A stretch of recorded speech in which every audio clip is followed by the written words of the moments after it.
Well, welcome to Relation EQ. Today is going to be quite the treat. I think you're going to really look forward to hearing from our guest, Bethany Burkholder. Bethany was raised Amish with last of 10, and she is going to do some of her relational issues with her family. And so stay tuned. It's going to be awesome. Thank you for joining us for this episode of Relation EQ. For more information on how you can fine-tune your relationships, visit our Facebook page at Relation EQ or email us at relationeq@gmail.com. Don't forget to follow our channel on Apple Podcasts and Spotify or hit subscribe on your favorite listening platform so you never miss an episode. Join us again next week for more stories on Relation EQ.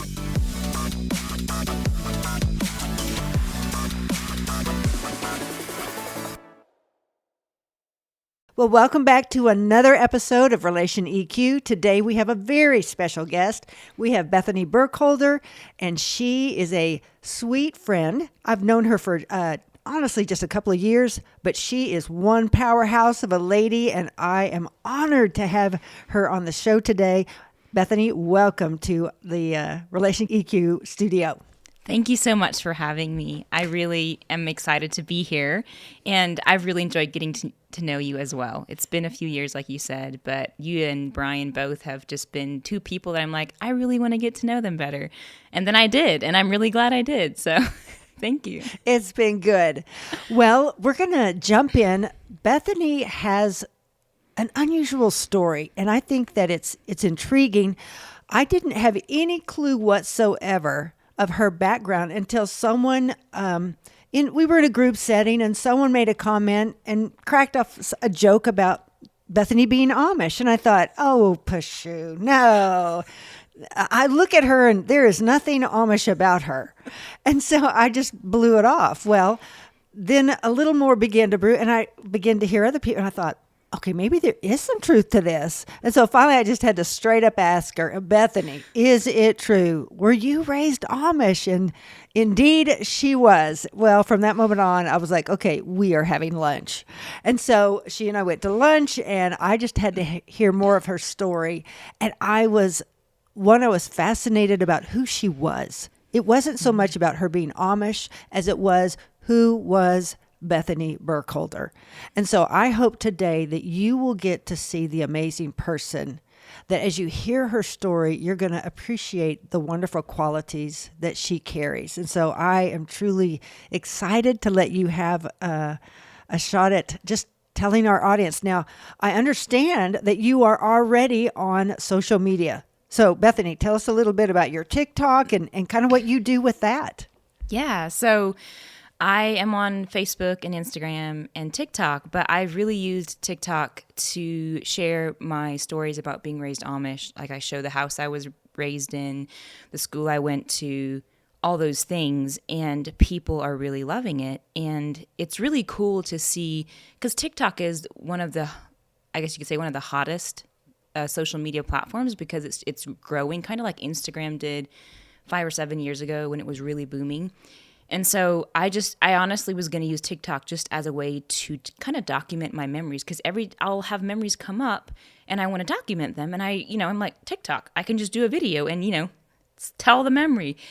And it's really kind of blown up because people are so fascinated with the Amish culture and, that way of life. And they don't know anything because the Amish are one of their core values is to be separated from everybody else in the world.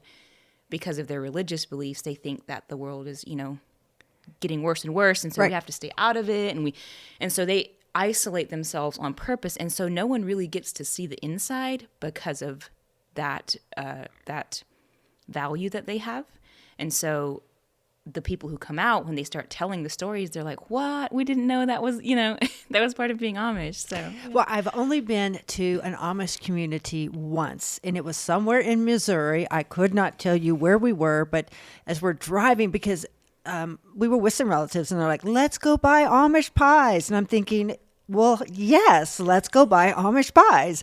And so, we're driving as we're getting closer. Sure enough, here was a horse and buggy, and driven by Amish people. And, of course, my eyes are like, what? And so I remember, and we got there, and some lady was making homemade molasses, and we went to the little grocery store, and we were buying pies. And I remember there were several little Amish girls that obviously had baked the pies, and they would hide behind a curtain, but they would never come out.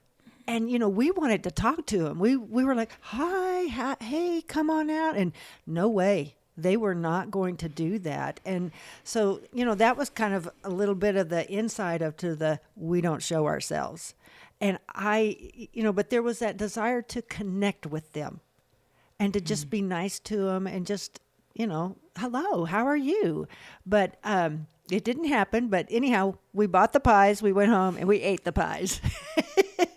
And I think that they lived up to the expectations that we had. These had to be amazing. Mm-hmm. So that was my only taste of being around an Amish community. So tell us a little bit about your immediate family. You said you're the last of 10. Mm-hmm. So can you name some of your siblings? Do you all, I already have this perception that you're all going to have biblical names.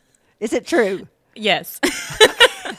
I knew it. I knew there's a Zedekiah, there's a Jedediah. I just knew it. So tell us some of your siblings' names. Yeah, so I actually can name off all of my siblings, being the youngest of 10. So there's Anne, Nathan, Janet, Philip, Thomas, Rachel, Amelia, Abigail, Micah, and then Bethany. Okay. The last. Amelia is named after, she would be the only non-biblical name. She was named after my great-grandma Amelia. So she got, we wanted to pass on the name. So she got to be the namesake for my great-grandma. That's cool. Honestly, that is cool. Yeah. Okay, so tell us about your parents. So my dad's name is Carl and my mom's name is Rosetta. And I'm Bethany Rose. My middle name is after her. So I get to carry my mom's namesake, which is really cool because she passed away about 5 years ago. So it's just extra special to me that I get to carry, part of her name on. And they were both raised in Indiana, like Shipshewana area, that big Amish community in Indiana. A lot of people know about that. There's a lot of, Amish things there, Amish furniture and, bakeries and all those things. And so they were raised there. But then they moved around quite a bit. They moved to Wisconsin, moved back to a different part of Indiana, then moved to Ohio. So our family moved around a lot, just as kids were growing up. And so we got to see different parts of Indiana and Ohio. And then we settled back in Ohio for the rest of, when I was born, is when we really settled in Ohio and stayed there. Is it common for Amish people to move around? People in that community to move around a lot?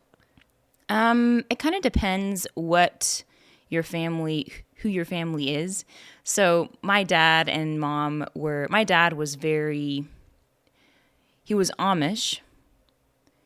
He was also kind of non-traditional because he had these big ideas and he wanted to do things and he was, by the time I was a teenager, he was doing geothermal things, like wiring houses for geothermal, where they're heated by the heat in the ground and cooled by the cool, and like that whole geothermal thing. That's super cool and fascinating. And he was super smart. My dad was so smart, and I think that's one of the reasons he was so adventurous, and he was very much an entrepreneur. And so we would move around a lot because my dad had all these big ideas of we're going to go do this and build this and, make a bunch of money and it's going to be amazing. And so all of us, our whole family would go with him and it was amazing. And he made a lot of money, but he never was able to keep it. And I think there was something in him that didn't believe that he could keep it or that he was good enough to keep it. And I think there's his childhood was very, very, very traumatic. There's people who I even know now who are on the Burkholder side of my family who, you'll ask them about my dad's childhood and nobody will really tell stories. Or the stories they tell, they'll just, you don't want to hear them, basically. Because my dad's mom and dad were not the best mom and dad. And in the Amish culture, you can't show anybody outside if things are going wrong. You sweep things under the rug because you have to look perfect and act perfect, because there's this whole facade and this whole image that you have to keep up. And so God forbid that anybody see anything other than the perfect Amish family that is here. And so a lot of things are just swept under the rug, and nobody knows about it. And so with my dad, that's kind of what happened with his family, with him growing up. And so that just kind of trickled over. I know I'm kind of jumping the gun here, but No, it's okay. You're good. it trickled over into how he raised us, because he didn't know better, right? He just repeated the cycle, and he didn't have healing from his trauma as a child. And no matter how much you want to do better as a parent, or even just me, like I'm not a parent, but as an aunt to 30 almost 30 some nieces and nephews, if I can like be like, I'm not going to repeat the cycle. Right? In my mind, I'm not going to do these things again that I know aren't good. But if I don't heal from that trauma where those cycles were created, I am going to repeat the cycle, because I still have the root of the belief system that causes those cycles. And so I've realized that, my dad just didn't know how to be free. So he just repeated the cycles, though he probably didn't want to, because nobody in this world is like, I'm going to be a horrible parent. Nobody does that. What happens is you grow up in a certain environment, and if it's an abusive environment, you learn how to cope with that, but then you also learn that that's normal and comfortable, and what the only thing like your pain is the only thing you know, and so you just repeat it even though you don't want to. And so It's your normal, as they say. yeah. Though it's a bad normal. Yeah. It's normal. Yeah, and so just seeing my dad, that's the way he raised us, and he didn't really, for me growing up, most of my childhood, he was absent. So he left and didn't come back for, I don't know, probably 10 years at least. As in just totally AWOL. Pretty much. He would call here and there, and he'd come back here and there, but then he'd leave again. And it was always for work trips. Like he actually went to school. So the Amish go to school until 8th grade, and they graduate. So I graduated school, he graduated school, but then he went and got his GED and went and got didn't go to college, but kind of like a community college to get his degree in geothermal and all these other things he wanted to do. And he never told us. So it was like my dad had a double life, where he was Amish when he came home and very strict. Like when my dad came home, it was very tense in the house, and there was more peace when he wasn't home than when he was home. And the life he lived when he left our family, we didn't hear anything except for people telling us bits and pieces of what they saw. So at one point he had a driver's license and drove a car, and he would gamble a lot, and just crazy things that happened that I know he cheated on my mom a lot. And being an Amish, Amish don't do that. You're not supposed to do that. But he was a human, and he was hurting, and there was a lot going on inside of him, and he didn't know how to have relationship with anybody. The only thing he knew was very dysfunctional, and it felt like there came a point in his life where he split off into two different people, two different lives that he lived to handle even just himself and what was going on inside of him. Yeah, and because the two could not blend, could they? No. There was no way you could blend the two worlds. Mm-mm. I mean, just utter extreme. Is your father still alive? No, he passed away a year ago in August. Okay, so just a year. Okay. Yeah. All right. Yeah. When my mom passed away, it felt like, because I left the Amish before my mom passed away. I left the Amish, and then 3 or 4 years later, she passed away. And when she passed away, I felt closer to her than when she was here, because it felt like she finally understood why I had made the choices I did, and she was proud of me. And for the first time in my life, I felt like my mom was proud of me. And that was the craziest experience, and so cool. And it was like, wow, mom now understands why I did what I did. And she's proud of the fact that I did it. That's crazy. Yeah. And then when my dad passed away, it was a relief. I can see that. I can see that because of the volatility that he brought back into your home. Mm-hmm. And then just also the mystery and unknown of, yeah, but what does he do when he's not here? Mm-hmm. And though some of the things that you've described about him, I think possibly are in you a little bit. You know, you are highly intelligent. You're entrepreneurial. You have big dreams and big ideas. And I think that that is some of the good traits of your father that I have seen in you. Is that, and my gosh, if you're not adventuresome. Now, the gambling, I don't know. I don't know that you gamble, and you don't have to reveal that on this show, okay? We don't have to go there. But but I do, you know, so as you were describing him, I thought, okay, that's Bethany. Yeah, I can see that in Bethany. So what are some of the good traits of your mom that you think you carry? Yeah, thank you for pointing that out, because I've known that I have good traits about my dad. But, you know, when somebody's such a... when you have had to work through trauma that person has brought into your life, it takes a little bit to realize, like, oh yeah, these are all these traits that I have of him that I'm proud of, that I have, that are good things. And so thank you for that. With my mom, she loved people so well. There was not a person that she couldn't make a friend. And she would love people through the food she made.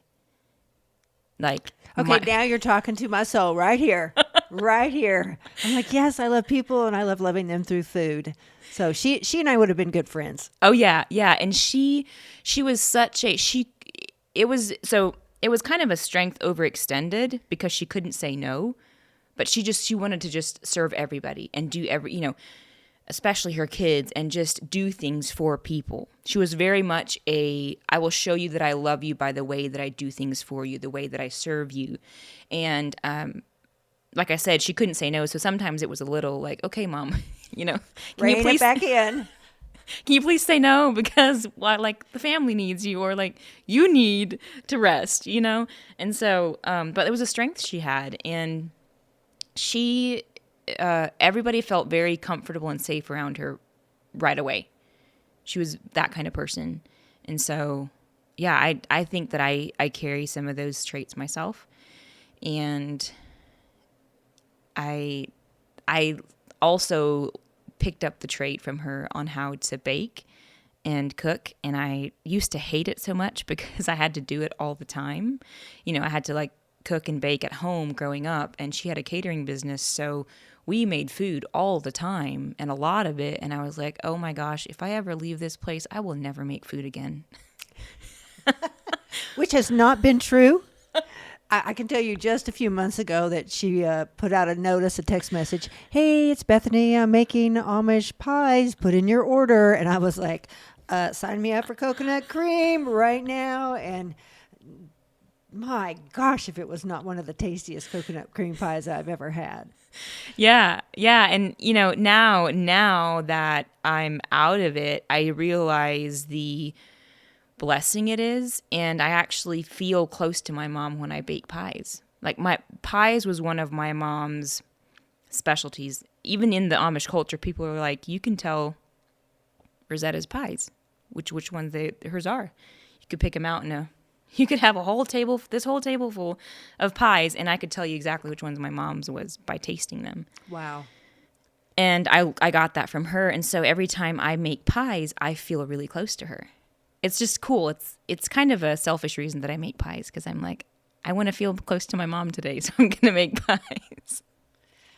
There is nothing wrong with that kind of connection with your mom. It's actually quite beautiful. Yeah. Well, tell me a little bit about your siblings. Yeah, so... Are there certain ones that you, as in all families, there are certain ones you connect with more. So, talk a little bit about that. Yeah, so I think in order for you guys to understand the relationship I have with them now, it'd be good for you to know growing up being Amish, the relationships I had with my siblings were very, I was the youngest, and so they very much looked at me as the baby of the family. Everybody made sure Bethany was okay. You know, I had like 5 moms and 4 dads because it felt like that because everybody was like, you know. Was everyone telling you what to do? Yes. Okay, us having the 6 kids, I can remember standing in our kitchen one time, and Cheney is our youngest, and she was probably about 5.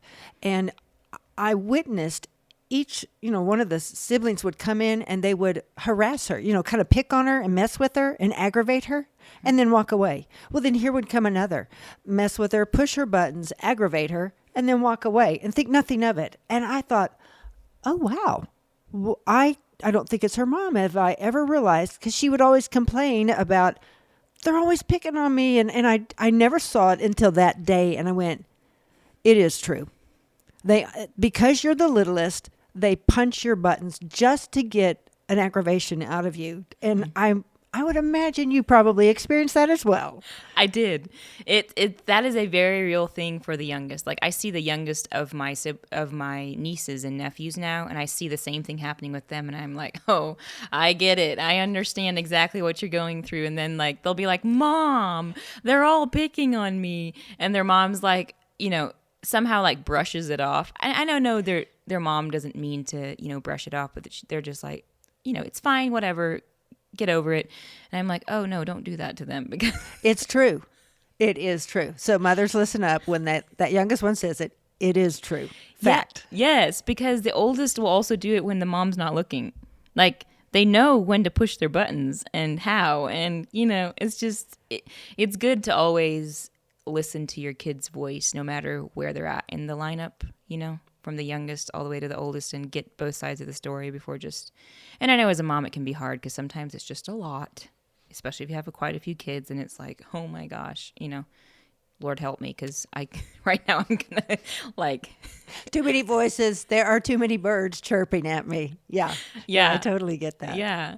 So that was the dynamic for me growing up, and I always knew I was loved by my siblings, and they always wanted to make sure I was okay, and they'd always try to give me advice, and it was great until I reached my upper teens and my 20s, and I started realizing things for myself and questioning things because, 1 + 1 was equaling 3 instead of 2 in Amish culture. The things we were doing, I was like, this doesn't make sense because, they take the Bible very literal, and then some parts they just skip over and say, oh, it was for that time, it's not for now. And just that, I was like, well, the way to be very, have a double standard here, because if you're going to do this with one part, you should do it with all of it. And so I just really started asking questions, and I realized that, I would read books about people having really crazy encounters with, the spiritual world and God and whatever. And I was like, oh, this is really cool. Like, why aren't we having this if we're so right? Because in the Amish culture, we are the only right people, and everybody else needs to be saved and get in here because we're the only people who are, we know better. Very much, very proud, very like, we've got it down pat. We're doing the right thing, Self-righteous. Oh, yes, very self-righteous. And so I was like, for all of us self-righteous people, we really don't have a lot of the results other people do. So what's up with that, We have all our rules, but there's no relationship. And so I started on a journey of my own, and that's where I started realizing that God is not who I thought he was. He's very different. He doesn't have all the rules that I was taught. He's very relational, and he's really cool. And I would ask my mom all these questions, and she would always answer it most of the time with, well, it's always how we've done it. It's just how we've done it. And I was like, my mom, who's 60-some years old, has built her entire life on the answer of we've always done it this way. That's not a really good foundation to build your life on, period. Like, if enough wind blows, that house of cards is just going to lay flat. And I was like, wow, okay, well, that's not good enough for me. So I have to have some answers. So in that whole process, I think my siblings saw me changing. I stopped talking to people as much because if I talked to them, then they'd know that I was questioning things, and that's a really big red flag. And they would start questioning me. Yeah, it was dangerous, wasn't it? Yeah, it was dangerous. And so I had to do it on my own. And it was like I was living in two different worlds. Sounds like your father. I know. I was thinking that. I was like, I sound like my dad right now. Sounds like your dad. Because there's that pull of, I believe there's something else out there. Mm-hmm. But this is how we've always done it. Yep. And that answer is not good enough. Yeah. If you have half a brain, it's not good enough. And so here's you're in your teens and you're having that wrestling of, but what if I don't want to do it this way? Mm-hmm. What does that look for me? Which is where I think you were. This is where you told me this is where you began to head in a new direction. Yeah. So take it from there.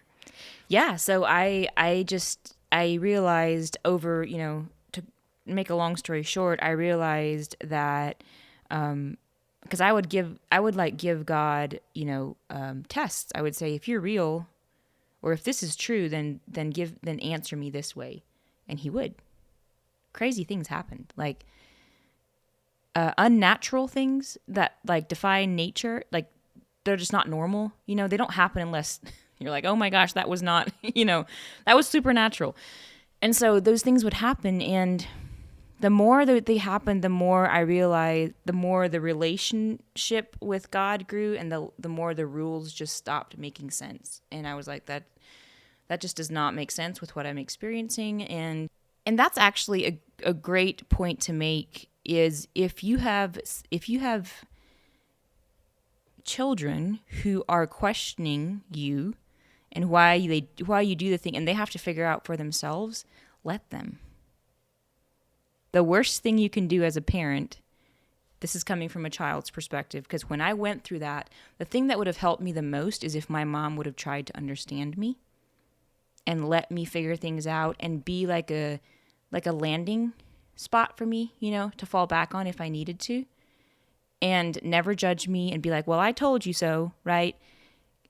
But instead would have been curious and asked questions. And because when you do that with your child, your child, it's like you can either drive your child towards something, or you can drive them either towards you or away from you, right? It's all the way you handle it. And if my mom would have just been like, well, I don't know, and I don't, you want to tell me what's going on? Or if I would have felt safe to tell her the things that were going on inside of me without her being like, oh, you're going down the wrong path, and her worrying, because I didn't want my mom to worry, because she had a lot on her plate because my dad wasn't there. So it was like raising these kids without my dad. And by that time, everybody had mostly been married and out of the house. So it was just me and two of my brothers. But I really felt responsible to not make my mom worry. And so if she would have been that place for me to just be able to confide in without judgment, without like, well, I think you should do this, or I think, because there comes that point in a child's life, and for me, it was my upper teens, where they want to figure out for themselves what they believe. And anybody who tries to tell them what to believe, they go the opposite way. It's like, they just, nope, like you tell, and they just, that was the time for me. And I know it's probably really frustrating as a parent. I don't know what it's like as a parent, but I know that it's hard for the child to be going through it, and to have somebody who will be strong and not scared or shaken or like freak out about what they're doing or what they're figuring out, but instead be willing to have a conversation and try to understand the child is huge for that child. Because if I would have had that, I would have probably, I don't know that I would have felt as alone, and I might have made different choices. I don't know. I think that relationship, you don't hang on to the fish, because the harder you hang on to the fish, the more you're going to let it, it's going to slip out of your hands. Like, that's something that I don't know where I learned that, but it really stuck with me. Like, I hold relationships very loosely, meaning I don't try to control anybody. I don't try to, tell them what to do, but instead I build that connection with them and keep communication open and let them know that I'm proud of you and I love you no matter what you do. What you do is not who you are. Who you are is who I love. What you do, yeah, sometimes it kind of, you mess up, but that's okay because I love who you are. It doesn't matter what you do. And so just that whole aspect would have helped me tremendously in the transition if I would have had that, because I didn't. Because as I left I left and backpacked Europe for a month. As I left, the night before I left to backpack Europe, my whole family came home, and each one of my siblings took a turn telling me how awful they thought I was. And I was going to go to hell, and who do I think I am? And I've been, you were trained better, you were told better, all of these, better. And in my mind, I was like, I'm just trying to figure out who I am and what I believe. And you're making me want to never, ever come back. So they drove you to a place of departure. And I think what I was hearing in what you just said was the importance of not telling you what to think, but how to think. Mm-hmm. That, just being allowed to have some free thinking so that you can answer the questions that swirl around in your mind. Yeah. Because we do all have those questions. Mm-hmm. But when they get shut down, it's not good. No, because the fish is going to slip right out, like you said.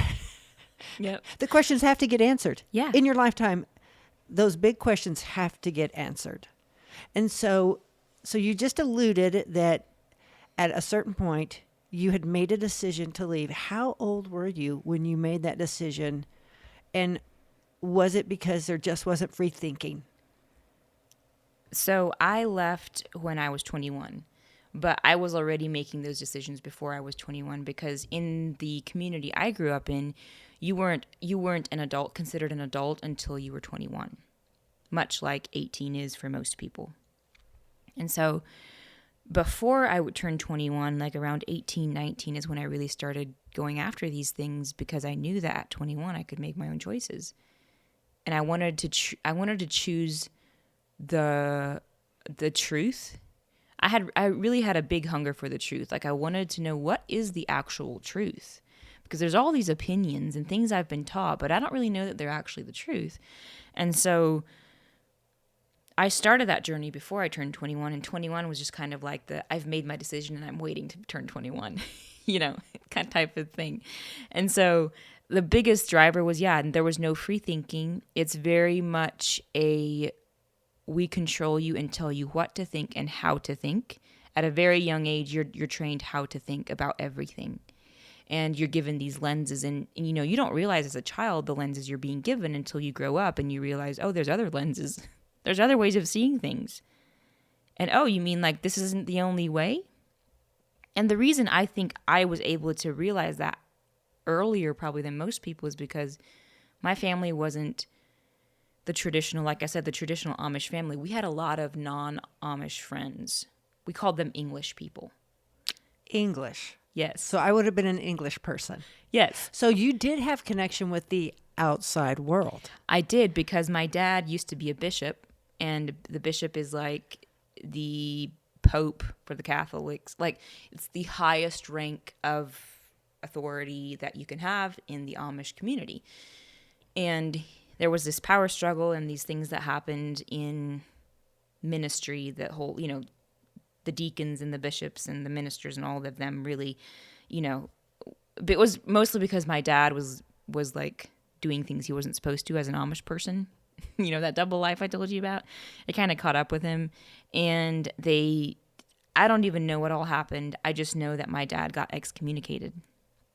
So that's you're now on the outside of the community, because you're not doing what we told you to, and you're not, obeying the rules. So now you're going to be out here. And we were like the black sheep family. And so we did have friends, and everybody kind of looked at us kids and my mom as aw, poor people. Their dad is,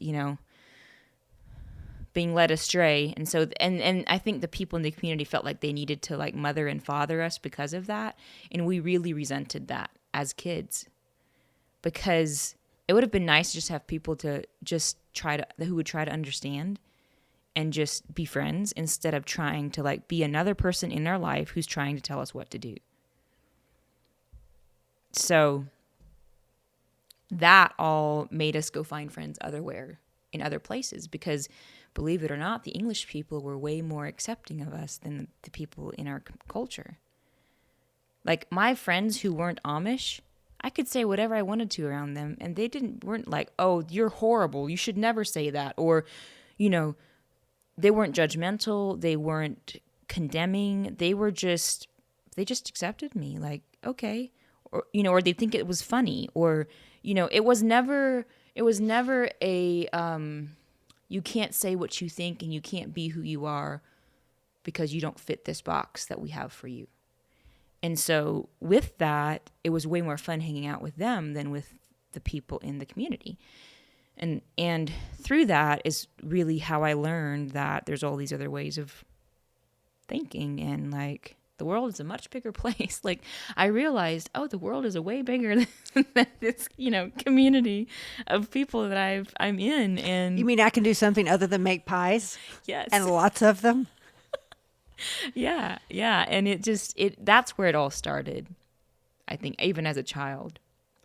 It's just the influence of the English and just seeing. So there was a plot to escape.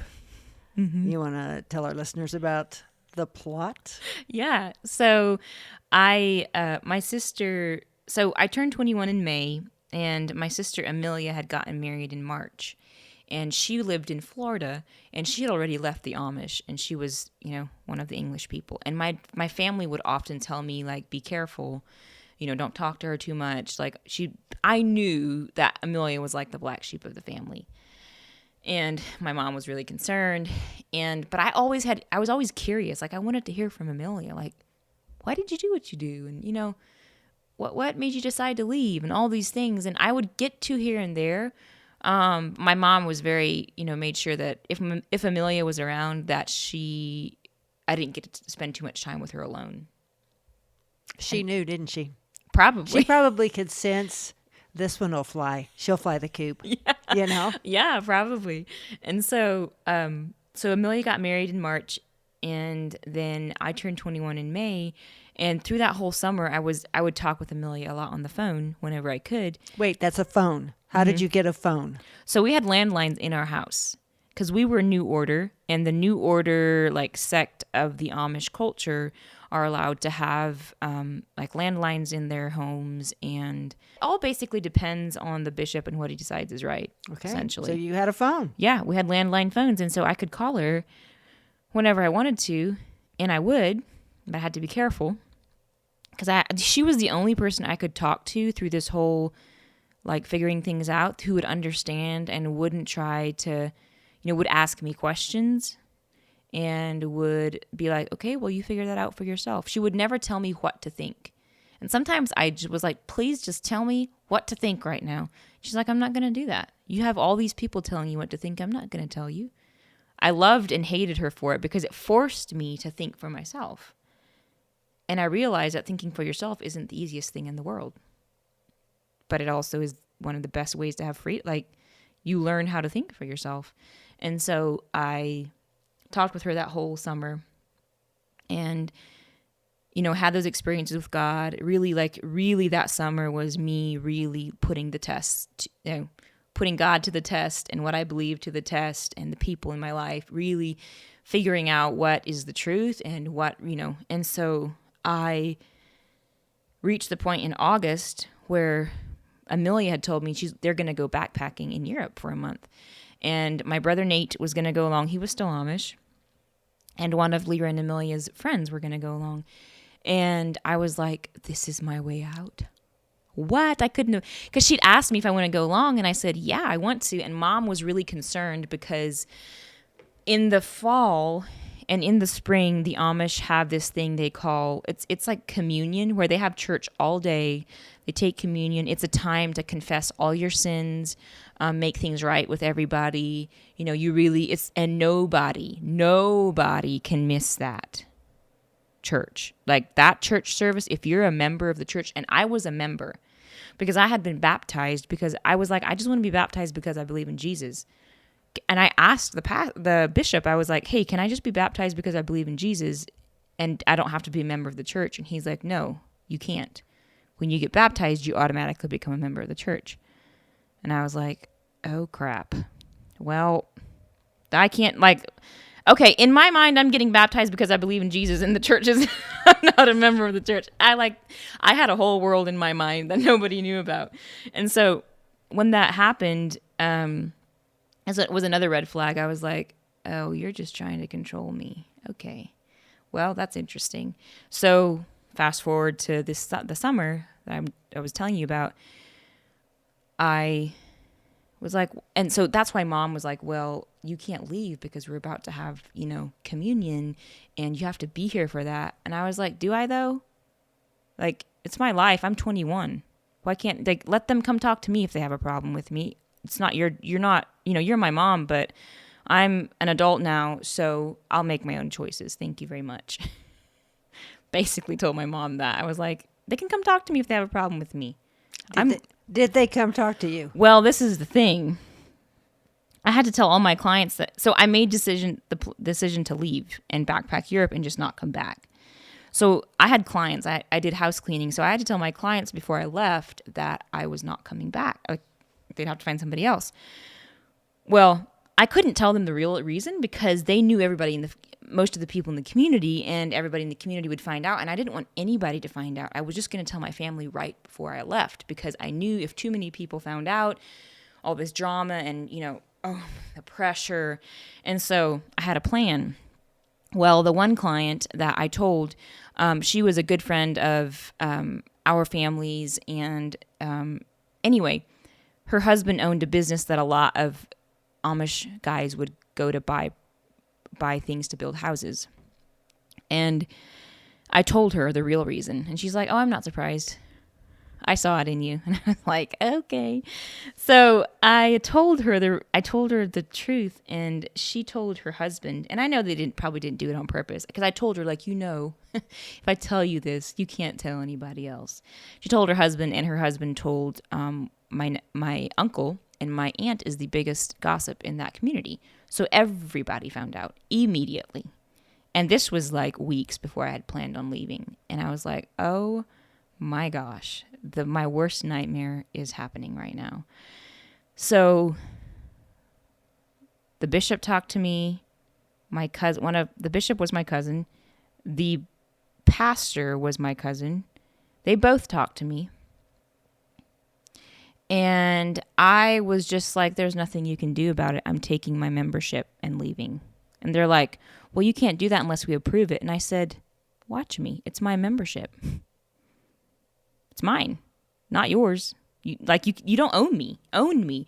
And in that moment, I was like, wow, they train you so well on to believe that they can tell you what's right. And like, they're basically, if they tell you something's wrong, it's wrong. It doesn't matter if God told you differently. So I was like, well, I'm leaving. So the end of August, I packed a suitcase and a backpack, and I'd saved up all my money that summer, worked hard, for this trip. And I left, the night before. My family all told me, the things they had to tell me. My one brother, who I didn't expect it from, he's still Amish, was like, that night he said, hey, I want you to know that you're my sister and we'll always be family. And we make different choices. And, the main thing is that we love Jesus. And I know you do. And I don't really care. You're always welcome to come back to my house. And when he said that, I was like, I almost lost it, because that was the first person who'd actually just been like, I love you. It doesn't matter to me what you do. And that was huge. If my family would have realized the power of that and would have chosen to respond that way, I would have probably come back a lot more often, because after I left, I didn't go back to see my family for a very long time, because I was just figuring out who the heck Bethany is and what she actually believes. And, my sister Amelia was there to help me, because I moved in with her and her husband just to, until I figured things out. And thank God for her, because she was like the rock in my life at that point to help me figure things out. And, she would always ask me questions and never tell me what to do. And I got so mad at her again. But it was one of the best things she could do for me, because it taught me how to think for myself. What do I actually believe? What makes actual sense? And the things that I thought that I might want to do, I was like, actually, I don't want to now that I think about it. Because I had to think for myself. There was no one telling me, you need to do this or you need to do that. So that was the plot, and that's how it turned out. And off you went to Europe. Now, you told me a story about that Europe trip that just humored me to no end, and that's your time on the Autobahn. Yes. Yes. Tell our listeners about that experience. I mean, just the visual picture is enough to get you laughing. So tell about the Autobahn. So when we drove the Porsche. Yes. Yeah. So yes. I left, and you have to picture this. Like, I left, and I was still Amish when I left, and in Europe is when I made the transition. So there's pictures, we still have them, of me being Amish like halfway through the trip, and then you just see through the pictures, you see the transition of me just like slowly like not being Amish anymore. And so that's just the setting for, what I'm about to tell you. But we rented a Porsche, 2 Porsches on the Autobahn, because on the Autobahn you can go as fast as you want to. And we, it was Amelia and Leroy were in one, and me and Marlon, their friend, were in another. And my brother Nate hadn't joined us yet, because he was going to join us later. And so we were on the Autobahn, and it was the first time in my life. It wasn't the first time I'd been in a car, because I'd been in a car before, but Marlon was a bit crazy. Okay, he was ex-Amish too. He had left the Amish, and so he was a bit of a wild child. Like, sometimes when you leave the Amish, you kind of swing the opposite way before you come back, because you're like, all this freedom, what do I do with it? And you just kind of go nuts. Well, he did a little bit of that. So we were in this Porsche, and he loved speed, and he was driving this Porsche. It was way over 100. I don't even remember how fast it was, but it was so fast that I could feel. It was the first time in my life I was a little scared, I think, because you could feel it was like the Porsche was floating on the pavement, and any little move he made with that steering wheel, it felt like we could lose control. And I was like, oh, this is way faster than a horse and buggy. I was not ready for this. This is crazy. And so it was like the rush of a lifetime, because for the first time in my life, I'd been in a really fast sports car. And I was like, I felt fully alive and equally terrified all at the same time. It was amazing. I love that story, because just the visual of an Amish girl in a Porsche on the Autobahn, probably going 160 miles per hour, levitating and thinking, I might die. It's just a great, I don't know. But I also feel alive. But I feel alive. I'm finally free. And, what an awesome experience to equate with, finally really feeling some freedom. Yeah. Yeah. So your life went from carriage and buggy to semi-rocket. 0 to 60, 160 real fast. Yeah, real fast. So I just had to make sure that story got told today, because it's such a good story. Yeah. So you backpacked for, did you say a month? Yeah. Okay. The whole month of September we backpacked. And you're just seeing all these experiences, new flavors, new taste. Did you see the Eiffel Tower? What all did you see?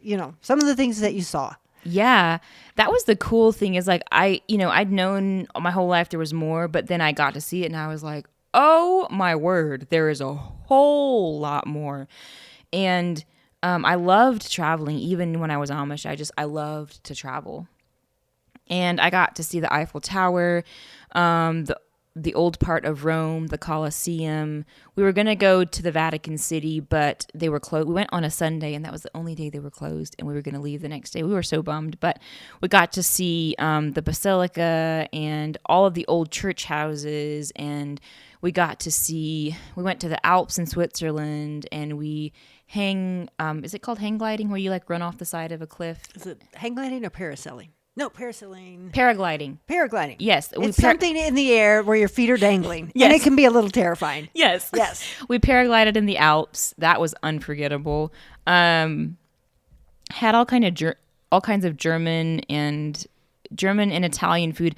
Oh, we went to Italy, and we went to this town in Italy. It was up in the hills. It was a vineyard that they had, and there was a town right beside the vineyard that had like these cobblestone streets.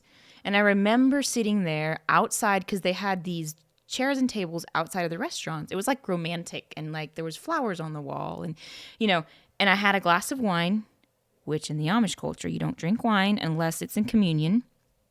So I was drinking Italian wine from this vineyard, and I was eating this incredible pasta, homemade pasta that they had made, and they had their own pigs that they hunted truffles with.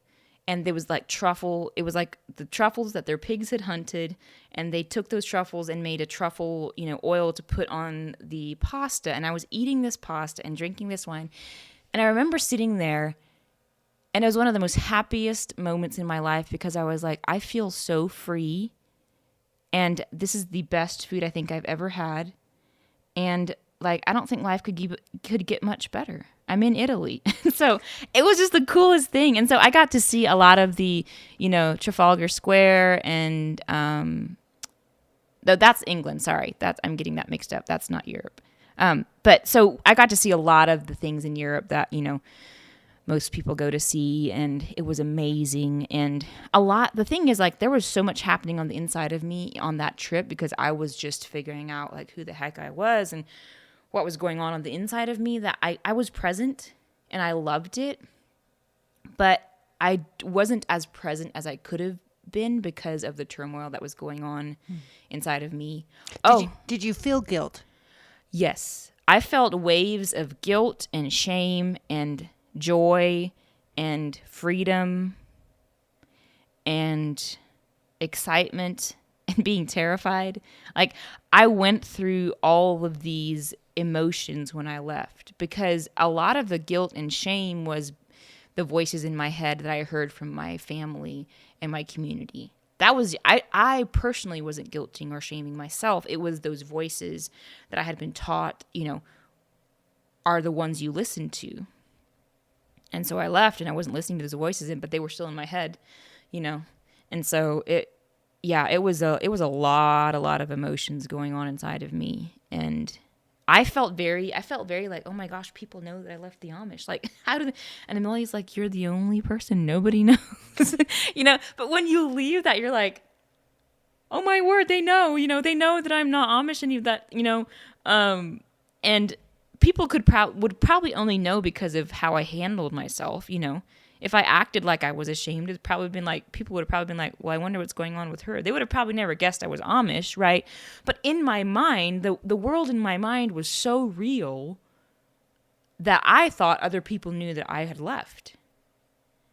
That they could just sense it and see it on you. Yeah. She knows. Look at her. Look at her. The Amish, the Miss Amish, the missing, the AWOL Amish right here. And you're thinking... Yeah, and I can totally see the inner turmoil of that struggle. And, that's probably common with a lot of people who do walk away from a faith that they felt controlled in. Mm-hmm. Mm-hmm. And so it's not just with the Amish that someone can feel that way. When someone is telling you what to think and controlling you, and having those voices in your head, that there is that turmoil when you decide to make the decision of, no, I am a free thinker. Mm-hmm. And the world is out there, and I am going to go see it. And it's not that you have to go crazy. No. You get out there and you go, all right, everything in moderation, That's kind of the happy place to be. Yeah, but the the crazy thing is a lot of Amish youth actually who leave that culture won't find a happy medium because they've been so suppressed and so so rigid and so made to toe the line that when they have any little bit, I'm not saying that every one of them, I've seen a lot of youth who do this. When they get out, they swing all the way over to the other side and they do all these crazy things because they don't have somebody in their life generally who is like an Amelia for them. You know, who's just like there for them. The voice of reason. Yeah, the voice, and who doesn't try to tell them what to do, but just asks them really good questions like, hey, where do you think that's going to take you if you make that decision? You know, like making them think or just asking them. And so they just go crazy and they have all these, you know, non-Amish friends who are like, woohoo, like they think it's funny and they're being entertained. But like this person goes off the rails, might stay there, might come back, but it's because of the suppression that they had so much in that culture. Like they didn't have relationship. They had rules. And that's the biggest thing I realized when I left is like, oh, I only had friends because of how many things we had in common and how much we believed the same.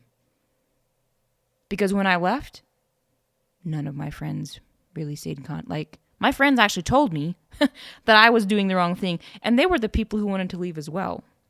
So they wanted to leave as well. Yeah, but they didn't. And I like when they found out I was leaving, they proceeded to tell me, you know, the same things my family did, and I was like, you don't really have much to say, do you? Because I mean, in my head I was thinking, you want to leave as well. I don't know why you're shaming me. But I'd known already that they were going to stay. They had like just been like, okay, whatever, it's fine. And so like I realized when I left that I don't really have a relationship with anybody. I didn't really have one. I had a relationship with a system, not people. The people in that system, we were all friends, we were all family, as long as we all did the same thing and thought the same way and didn't rock the boat and weren't different or question things. The moment you start questioning things and you start being different is the moment that you stop having a relationship. I mean, look at the rules. It's like you get excommunicated. You can't come back home. We don't want to talk to you. We don't want to see you. If you have a relationship with someone, actually a relationship, you don't do that. Like, relationship isn't how much do we agree. Relationship is, hey, I love you and you love me and I want to know who you are. I don't really care what you do. Yeah, what you do can affect me. But if relationship is about who that person is and truly, genuinely, instead of what they can do, you have a relationship that can take pretty much anything. And the way that you know where your relationship is when it goes through hard things. That is the true test of a relationship, is when things get really hard, how do we respond and react to that other person? That is a really good test of what actually you have. And if you really have a relationship, or if it's just, oh, we agree and we like each other, and that's why we have a relationship. That's great, but what if you disagree? What if you are like, no, I don't believe that that's true, or no, I don't think that, or I'm going to do this, or whatever. And that person's like, well, I don't think that's true either. Like, I don't agree with you. How are you going to work that out? You know, can you, and for me, I've learned with my family now, I can honor all of my family. And honor just means seeing the value in somebody. So everybody has value. Even my dad had value. He had really good things. And if I can't honor somebody, I will stop until I can honor them before I move on. Like, I have to find something good about them and like the value in them. And they're, you know, and when I do that, it shifts my perspective so that I can see them like, oh, this is actually who they are. They might be acting this way, and it might be really like, okay, I don't really like the way they're acting, but this is who they are. So if I treat them according to who they are, not the way they're acting, I can actually help pull them out of the way they're acting. Because if you treat people the way who they are, like, I know this is who you are, you know, it will make them be like, oh yeah, that is who I am. Wait, what I'm doing isn't matching up. Okay, let me change that. You never have to tell people that what they're doing is wrong. You just treat them, you just like, You remind them, thank you. you know, this is who you are. No, you're a kind person. No, you do care. And yeah, I do agree with that, that you are just simply reminding them this is the true you. And we're not going to tolerate the untrue you. Yeah. You know, Yeah. we don't, Yeah. I love you too much to let you continue being the untrue you. Yeah, and even if you just don't give attention to it, like you just ignore it, you know, and you only give attention to what you want to grow. And also, I've realized that I have taken all expectation out of my family. I don't expect them to treat me a certain way. I don't expect them to. I expect zero when I go back to my family. The only thing that I do, I guess, or expect, whatever, is just love them. I just love my family. I don't expect them to like me, like what I decide, you know, not judge me anymore. I used to, and that was what was so hard, is I expected them to love me the same way they loved me. I thought they loved me when I left, but that all changed. And so I had to realize, like, oh, I have all these expectations I'm putting on my family. Okay, so if I can take all expectations off, find my, you know, be loved and accepted and appreciated by other people who I've now, like, who are like my chosen family, who, like, then I've realized that expectations are unhealthy, and they can be put on relationships really quick, right? Like, I expect you to do something. I expect you to act this way. And if you don't, then I'm disappointed in you. Well, that hurts that other person when you tell them that, right? Like, you're definitely not going to pull them up, you know? And so I've learned to not have expectations, and that is the most freeing place I can be, because now I can go back to my family and just enjoy them and love them and not expect anything. And it actually makes for a way better time, because I don't feel tied to anything that they're expecting of me, and I don't feel like I'm tying them to anything, and it just allows everybody to be who they are. And it's kind of crazy what happens when you just do that, you know, in relationship. Well, that was kind of how I wanted to wrap up this conversation. No, was when you go back, you know, how do you go back when you have flown the coop? You know, do they accept you back? And so it sounds like, you know, obviously you have gone back. How often would you say that you go back and visit? So the first few years I didn't go back a lot, because I was just still figuring it out, and I couldn't handle their rejection, you know, because I was hurting and I was figuring things out. And so those first few times I went back were so awkward. Like, there was a big elephant in the room and nobody was talking about him, but he was there. And, you know, they would be sure to let me know, you know, what they expect of me. And, you know, like the whole excommunication thing, like when you're excommunicated from the church, your family is expected to uphold that if they're a member. And so that means you can't eat with them at the table. Like, you have to eat somewhere else. So the first few times I came home, like, my family was like, we still want you to come home. Please come home. I'm like, yeah, but why do you want me to come back home? Because you always judge me. And you're, like, not going to eat with me. Yeah, like, why would I come back? There is nothing here that's like, oh, yes, let's please go back home, because I feel so loved and accepted when I go back home. It was the whole opposite. And I remember my sister being like, hey, just so you know, we're going to seat you over here. It's because of, you know. No rules. And I was like, yeah, I totally get it. It's fine. I don't care. Like, it's your rules. You're the person who's suffering right now. I didn't make it. And so... But it's funny, like, the longer it's gone on now, they seat me at the table. We never even had a conversation to revisit that. They just started seating me at the table with everybody else. And I was like, well, I'm not going to say anything. Like, yeah, I don't know what happened, but, you know, okay, I guess we're now all eating together. And it's just been really interesting to, I think once they realized that I wasn't going to change my mind, I think it changed some things for them. And now when I go back, it's just, you know. You're Bethany. I'm Bethany, and I'm myself, and I don't, after, one of the biggest things for me was healing from all that trauma. Because when I healed from a lot of those hurts and wounds, it stopped pulling those things out of them. Like there's no landing place in me for it anymore. So it just kind of stops coming out of them because it's not going to hit. So it's kind of pointless, right? And so that was a big turning point for when I now go back. We interact, we talk, play games, laugh, whatever. And it's my siblings and whatever, and it's fine. And there's no really tension. Sometimes there is a little bit, I just have to be careful what I say.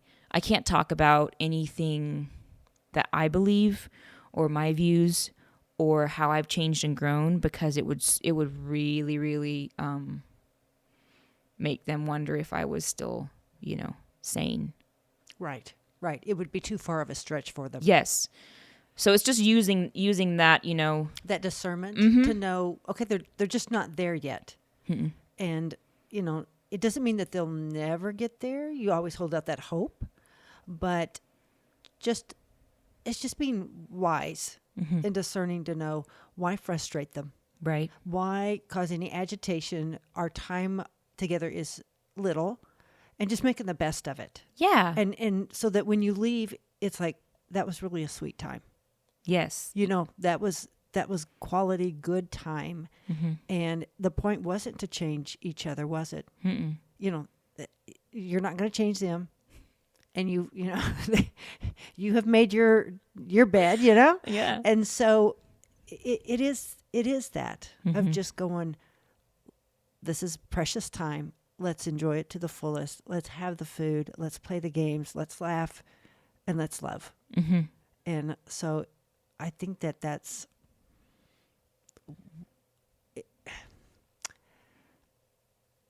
it's good. Mm-hmm. I don't know what else to say. Yeah. Of just landing at a good place. Yeah, and it's realizing that relationship with them is more important than what they think of me or what their opinions are. Like, I love them. I love who you are.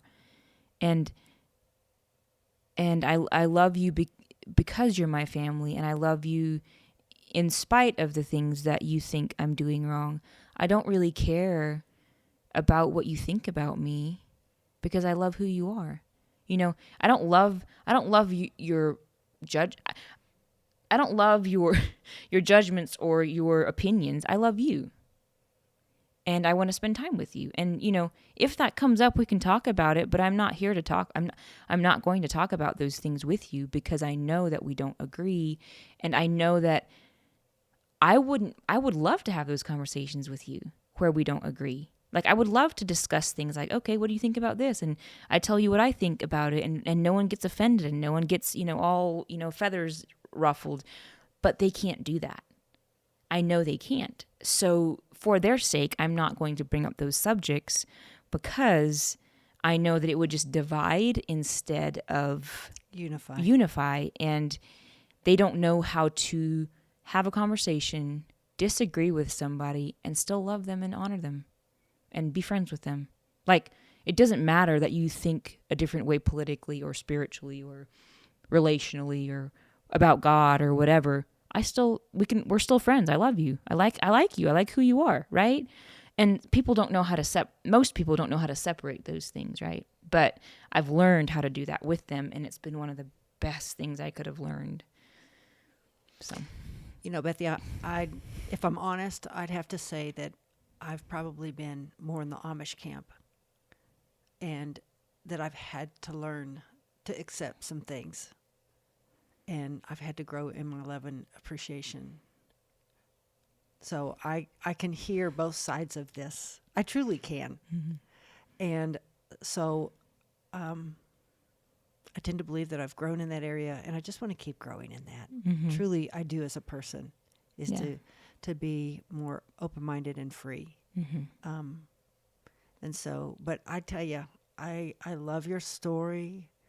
I love your honesty and your authenticity. And I think that our listeners today know that you spoke from your heart. I did. Truly, you did. And so just thank you so much for coming and sharing your story and just giving us a lot of things to think about, because I think a lot of our listeners are going, I wonder if I do that. You know, am I that? Yeah. And so I think that we all have something to glean from what you've brought to our table today. Well, So, Bethany, thank you for coming in. yeah, you're so welcome. It was an honor to be here. And, all I know is what I've learned. So I'm happy to share it. And I know I haven't arrived. Like you said, we're all still We're our still in journey. process. We are still on the road to the Emerald City.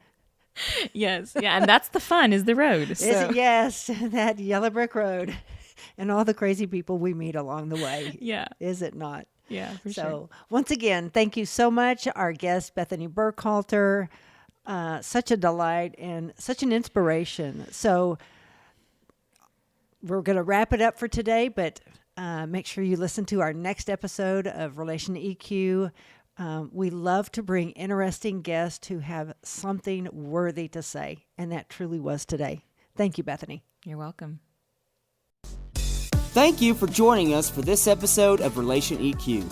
For more information on how you can fine-tune your relationships, visit our Facebook page at Relation EQ or email us at relationeq@gmail.com.